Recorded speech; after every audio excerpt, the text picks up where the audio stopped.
নারী যদি তিনটি অবস্থায় মারা যায়, তার কবর হবে ভয়ঙ্কর, তার হাসর হবে ভয়ঙ্কর, তার আযাব হবে ভয়ঙ্কর। এটা আমার শেষ কথা বলছি, একদম মনোযোগ দিয়ে শুনুন। আমি হাদিস থেকে বলছি, আমার বোনদেরকে বলবো খুব মনোযোগ দিয়ে শুনতে হবে এই কথাগুলো। এক নাম্বার, যদি কোন নারী এমন অবস্থায় মারা যায় যখন তার স্বামী তার উপরে নারাজ, আল্লাহর জাহান্নাম তার জন্য নির্ধারিত হয়ে যাবে।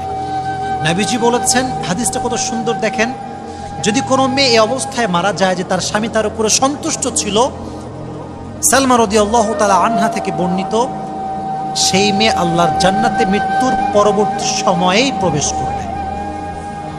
জোরে সোরে সুবহানাল্লাহ পড়েন। আল্লাহর হাবিব যখন জান্নাত এবং জাহান্নামকে ভিজিট করলেন, তিনি দেখলেন জাহান্নামের ভিতরে কিছু নারীর জিহ্বাকে বের করা হয়েছে, পুরো শরীরটা জিহ্বার উপরে চাপিয়ে দিয়ে তাকে ঝুলিয়ে রাখা হয়েছে। নবীজি বললেন, এরা কারা?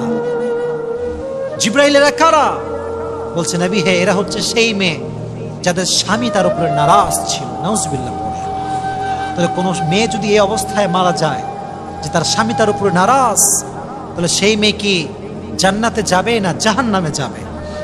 আজকালকার মেয়েরা এত অকৃতজ্ঞ, সারা জীবন স্বামী খাওয়ায়, জাস্ট একটু কমতি হলেই বলে, তুমনে মুঝে ক্যা দিয়া, তুমি কি দিয়েছো, আমাদের কিছু দাও নাই। তাকফুরনা আল আশির, অনেক অকৃতজ্ঞ হয়।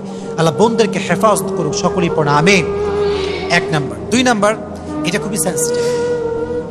যদি কোনো মেয়ে এই অবস্থায় মারা যায় যে তার টিকটক অ্যাকাউন্টে তার উলঙ্গ ভিডিও আছে, তার ফেসবুক আইডিতে তার বেপর্দার ছবি আছে, বাজে ছবি আছে, তার ইনস্টাগ্রামে আছে, তার ফেসবুকে আছে, তার টুইটারে আছে, তার টিকটকে আছে, তার ইউটিউবে আছে, তার এই উলঙ্গ ছবি যতবার মানুষ দেখবে ততবার তার কবরে কবিরা গুনাহ আছে না নাই?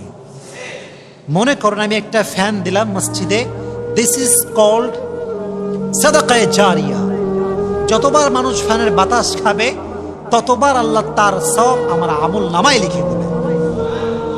সাদাকায়ে জারিয়া। মরে গেলেও এটা চলে, কবরে অটোমেটিক যায়।